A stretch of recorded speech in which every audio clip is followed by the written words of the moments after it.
Coucou tout le monde, c'est Letty, bienvenue dans la vidéo du mercredi pour Tout en colle. Aujourd'hui, je vous propose la réalisation de 4 cartes avec ce qu'il me reste de ma box. Je commence par découper les bases de mes cartes dans le papier Maya. Pour ça, je fais une coupe d'en -4 à 10,5 et je plie ces deux rectangles en deux. J'ai ainsi deux bases de cartes.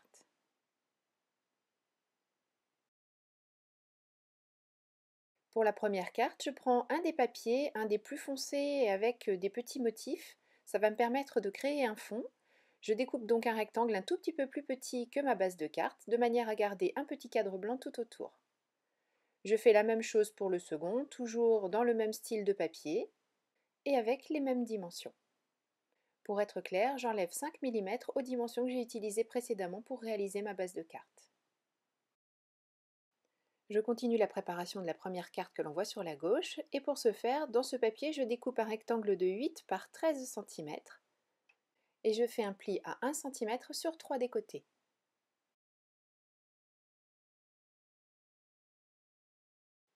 Je coupe les angles de mes pattes de collage et je marque mes plis. À la fois pour retirer facilement ce que je vais glisser dans cette pochette et puis ajouter un petit côté déco, je vais réaliser une encoche avec une perforatrice ronde. Je marque le centre de la découpe que je souhaite. Je place ma perforatrice et je fais ma découpe. Avant de coller ce grand rectangle, bien sûr, je l'encre. J'ai choisi l'encre classique Distress Ink de la couleur Chipped Sapphire. Je mets de la colle au dos de ma carte et je colle sur ma base. Je vais rajouter un petit peu de déco sous la pochette. Pour ça, j'utilise ce die qui fait une double couture, enfin une double piqûre, petit pointillé tout autour. Je n'ai découpé qu'une partie du cercle puisque ce que je veux, c'est que ça dépasse de la pochette. Et dans une chute du papier que j'ai utilisé pour réaliser cette pochette, je vais réaliser deux petits fanions que je vais coller aussi sous ce cercle. Je commence d'ailleurs par installer ces décos. Je colle le cercle sous la pâte de collage de ma petite pochette. Je colle ensuite les deux fanions. Et enfin, je mets de la colle sous le cercle et sous la pochette avant de les mettre en place sur ma base de carte.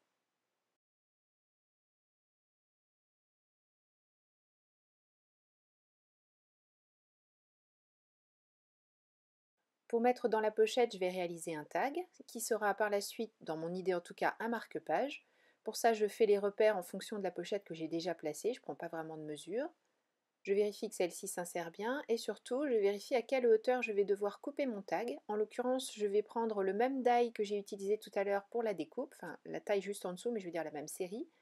Je fixe sur mon petit tag, pardon, et comme je ne veux découper que la partie haute, je fais en sorte de placer cette découpe dans mes plaques de coupe en faisant dépasser ce que je ne veux surtout pas voir couper.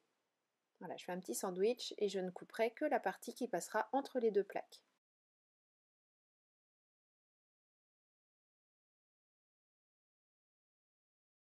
Je choisis d'habiller ce tag avec l'une des étiquettes de la collection. J'encre bien sûr les bords avant de la coller. Je ne rajoute pas d'épaisseur parce que je veux que ça continue à aller dans la pochette. Et puis en plus, comme c'est destiné à être un marque-page, j'ai pas besoin non plus qu'il y ait beaucoup d'épaisseur. Enfin, c'est même souhaitable qu'il y en ait le moins possible. Je fais en haut un trou avec ma crocodile et je rajoute un morceau du ruban qui est fourni dans votre box.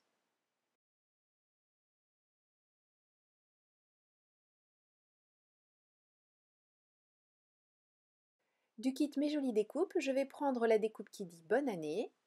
Je vais l'embosser avec une poudre embossée Wow pailletée, enfin dorée pailletée. Pour ça, je retourne la découpe bois sur mon pad de Versamark. Je verse ma poudre et je fais fondre comme pour n'importe quelle déco. Et j'ai ainsi une déco bois pailletée et dorée assortie à ma carte.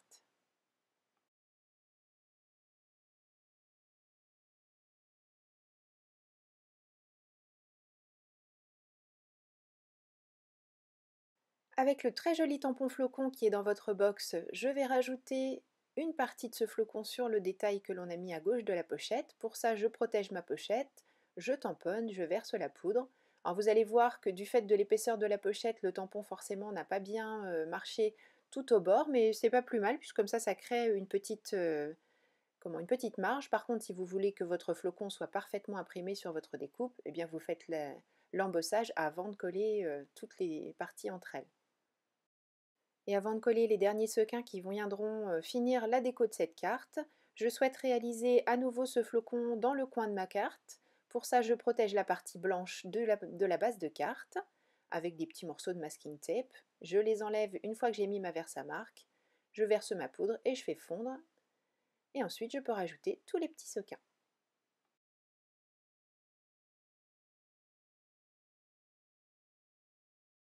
Et voilà pour la première carte.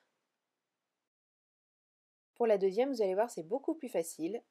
Je répartis des petits tamponnages de flocons, toujours le magnifique tampon de la box, sur mon devant de carte. Je cache les parties blanches là où je sais que mon tampon risque de dépasser. Et je fais mon embossage toujours avec la poudre pailletée Wow que j'ai utilisée tout à l'heure.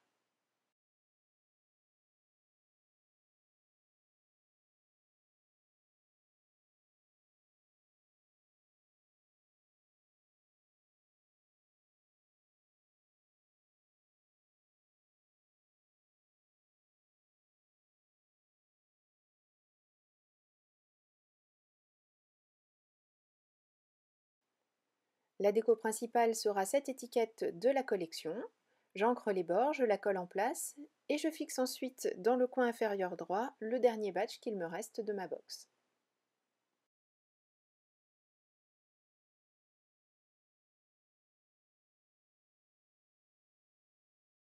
J'ai fixé le badge avec un morceau de score tape parce que vous savez combien je lui fais confiance. Et je vais l'utiliser également mais dans une autre largeur pour recouvrir le ruban de manière à réaliser une déco en haut et en bas de ma carte tout simplement avec ce fameux ruban coupé en biseau et c'est beaucoup plus facile une fois que j'ai mis au dos le score tape.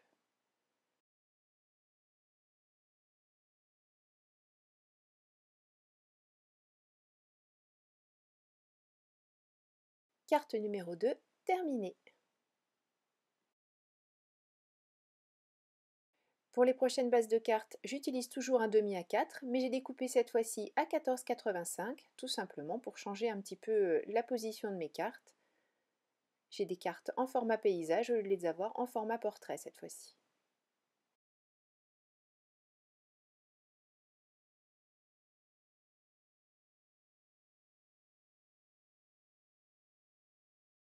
Pour mon fond de carte, j'ai utilisé exactement les mêmes dimensions que tout à l'heure. J'ai choisi le petit papier bonhomme de neige et avant de le coller bien sûr, je lui passe un petit peu d'encre tout autour, toujours l'encre bleue dont j'ai parlé tout à l'heure.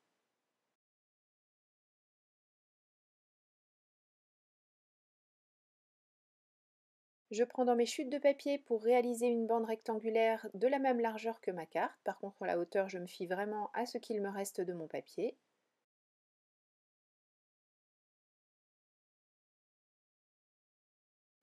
Et dans trois autres chutes, je vais réaliser des petits fanions. Je ne vous donne pas de dimension, tout simplement parce que j'ai vraiment utilisé les chutes. Vous savez que je garde le moindre petit morceau de papier qui peut toujours être utilisé. J'ai réalisé trois bandes de largeur et de longueur différentes. C'est juste là-dessus qu'il faut jouer, faire en sorte que ce soit joli le plus possible à l'œil. Je colle ma bande rectangulaire et je colle ensuite par-dessus les trois fanions. Après avoir placé l'étiquette de manière virtuelle, entre guillemets, pour le moment, je veux juste savoir la place qu'elle occupera et jusqu'où arriveront mes petits fanions. Eux, je les colle en place. Par contre, pour elles, j'attends un petit peu puisque je veux la mettre sur de la mousse adhésive.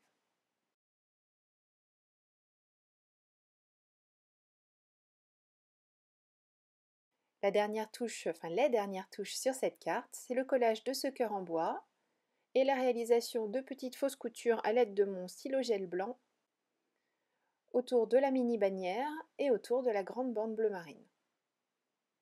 Et notre troisième carte est terminée.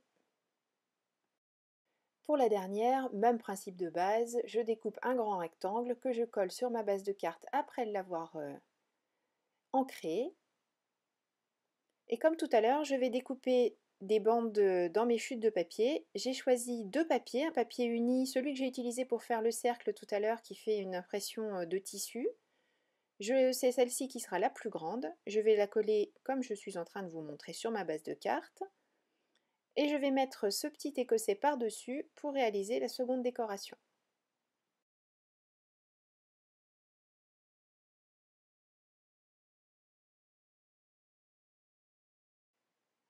Au centre de ces morceaux de papier, je vais découper ma découpe coup de cœur de ce mois de janvier. J'adore cette découpe, donc je la mets en vedette sur cette carte. Par-dessus, je rajoute les mots meilleurs vœux. Cette fois-ci, les découpes bois, je les laisse telles quelles, mais bien sûr, comme tout à l'heure, vous pouvez les embosser, vous pouvez les peindre, vous pouvez rajouter du stylo paillettes. Moi, j'ai choisi de les laisser telles quelles cette fois-ci. Je rajoute 3 sequins en haut et en bas, et ce sera la dernière touche à cette dernière carte.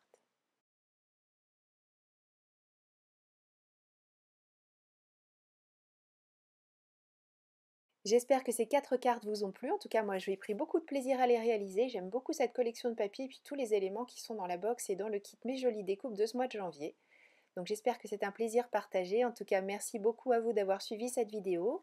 Je vous donne rendez-vous dès la semaine prochaine pour une nouvelle création pour Tout en colle. D'ici là, prenez bien soin de vous. Gros bisous. Bye bye.